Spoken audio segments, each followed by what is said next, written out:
মধ্যশিক্ষা পর্ষদের আর্জি মেনে নিল দেশের শীর্ষ আদালত। যোগ্য শিক্ষকেরা আপাতত স্কুলে যেতে পারবেন জানিয়ে দিল সুপ্রিম কোর্ট। 26,000 চাকরি বাতিল মামলায় সুপ্রিম কোর্টে নতুন করে আবেদন করেছিল মধ্যশিক্ষা পর্ষদ। রাজ্যের শিক্ষা ব্যবস্থার কথা মাথায় রেখে তাদের আর্জি ছিল, যারা অযোগ্য হিসেবে চিহ্নিত নন আপাতত তাদের চাকরি বহাল থাক। নবম, দশম এবং একাদশ, দ্বাদশ শ্রেণীর শিক্ষকদের স্কুলে যাওয়ার অনুমতি দেওয়া হয়েছে। সেই আর্জি মেনে বৃহস্পতিবার শীর্ষ আদালতে প্রধান বিচারপতির বেঞ্চের নির্দেশ, আগামী 31 মের মধ্যে রাজ্যকে হলফনামা দিয়ে জানাতে হবে তারা চলতি বছরে নিয়োগ প্রক্রিয়া শেষ করবে। চলতি বছরের 31শে ডিসেম্বরের মধ্যে পরীক্ষা নিয়ে শেষ করতে হবে নিয়োগ প্রক্রিয়া। সুপ্রিম কোর্ট এদিন 6টি নির্দেশ দেয়। সেগুলি হলো, অযোগ্য নন এমন শিক্ষকেরা স্কুলে যেতে পারবেন, তবে শিক্ষাকর্মীদের ক্ষেত্রে আগের নির্দেশই বহাল থাকবে।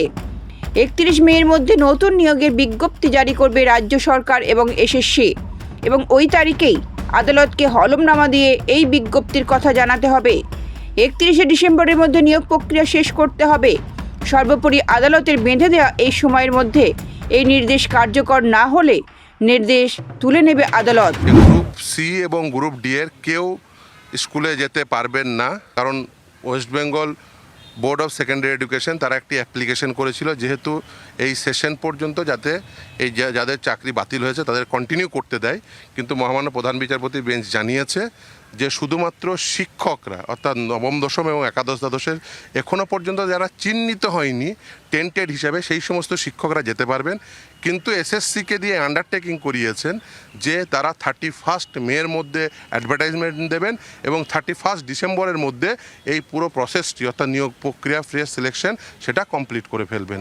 ফলে এই আন্ডারটেকিংয়ের উপর ভিত্তি করে শুধুমাত্র যারা এখনও পর্যন্ত চিহ্নিত হয়নি সেই অচিহ্নিত শিক্ষকদের এখনও পর্যন্ত শুধুমাত্র এই সেশনটা তারা কন্টিনিউ করতে পারবে। সেটা তারা যারা এখনও পর্যন্ত ওই লিস্ট দেয়নি, আমি সেটা চেয়েছি, দেখা যাক সেই লিস্ট দেখ।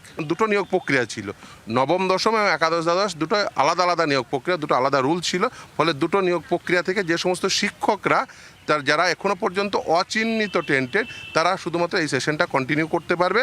কিন্তু আজকে এসএসসি আন্ডারটেকিং দিয়েছে যে তারা 31 মের মধ্যে অ্যাডভার্টাইজমেন্ট করবেন এবং 31 ডিসেম্বরের মধ্যে এই নিয়োগ প্রক্রিয়াটি কমপ্লিট করবেন। তার কারণ তার নাম্বারটা হায়ার, যা বলেছেন প্রধান বিচারপতি, তার নাম্বারটি অত্যন্ত হায়ার, সেই জন্য তিনি বলেছেন যে তারা দুর্নীতির সংখ্যা একদমই না। গ্রুপ সি, গ্রুপ ডি পারবেন না শুধুমাত্র শিক্ষকরা, কারণ ছাত্রদের যে ইন্টারেস্ট সেটাকে মাথায় রেখে, কারণ মূলত যেহেতু ছাত্রছাত্রীদের কোনো ক্ষতি না হয় সেই জন্য অচিহ্নিত, একেবারে নির্দিষ্টভাবে, কারণ প্রথমে তিনি আনটেন্টেড শব্দটি ব্যবহার করলে পরবর্তীতে আমরা বলি যে অচিহ্নিত, এবং দ্বিতীয় হচ্ছে সবথেকে গুরুত্বপূর্ণ যেটি বলেছে সেটি হচ্ছে এই অর্ডার কারোর ফেভারে কোনো ইকুইটি ক্রিয়েট করবে না, অর্থাৎ তারা এই অর্ডারের কোনো বেনিফিট নিতে পারবেন না, সেটাও বলে দিয়েছেন।